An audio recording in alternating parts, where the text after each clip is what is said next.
seen a very productive offense, about 500 yards a game, 40 points a game.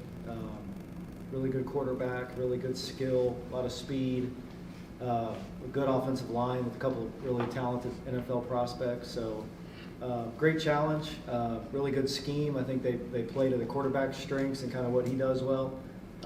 So it'll be a great challenge for us. You feel like this is going to really kind of tell you more about your defense? I do. I mean, I think anytime,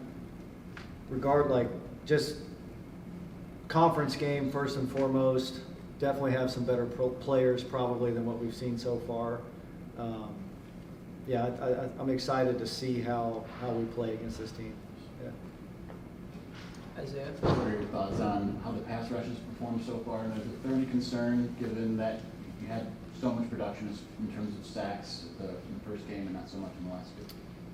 You know, pass rush it's a funny thing. I mean, I think a lot of the second and third game was based on what happened in the first game and sort of the other team's way to try to combat that. So, you know, I'm not overly concerned. I think pass rush and coverage always work together. I like where we're at. I certainly think, you know, guys know that we can. There's opportunities to win one-on-ones that we still want to take advantage of.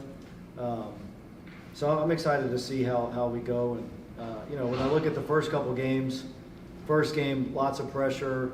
You know, that team now I think has given up tons of sacks over their first three games. So sort of take it for what it is. The second game, I think the ball was out really, really fast. I think the third game, honestly, we were preparing for a lot of screens and quick throws, which we did get early, especially on third down. I think it may have slowed our guys down a little bit. So we just got to have some answers to combat that and let them turn it loose when it turns into more of a drop back game. Where have you seen Jamon grow the most in terms of elevating his game? Yeah, I'm super happy and pleased with where Jamon's at. I think just mentality-wise, like I've always been a DB guy, and so I think especially like high-level elite corners, it's a down after down mentality that you have to have because, you know, we do a point of attack grade on our DBs, and you could go a whole game and maybe grade out really well, play the right technique, but the one time they threw your guy the ball, he caught it. You know, so I think it's just like that competitive dog mentality that every snap I got to line up and be at my best. I think over training camp, like just his ability to go against some really good receivers every day, the guys that we have that he gets to go against, they're going to make some catches.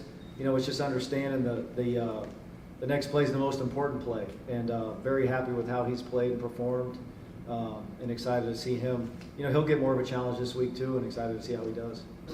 We've talked a lot about Mike Samersville, but is this the look of a guy that's played the position his whole life? Yeah, really happy with Mikey. You know, I think it's like anything. I've seen it honestly since spring ball. So you're hoping that when the games start that he plays that way, and it wasn't just like, you know, got a lot of some of the offensive guys give him like, oh, he knows our plays, and so he's making plays against us in practice. Well, he's made a lot of plays in the games, and I honestly, the thing I enjoy most about Mikey is just his mentality, his leadership, the attitude that he brings to our defense. I think in a offseason where, you know, there was a lot of newness and lost some really good leaders off last year's defense, that alone has brought a tremendous amount to us as a defense. And happy for him. I hope he keeps playing well. And I think he's enjoying it and having fun. And it's been great to see.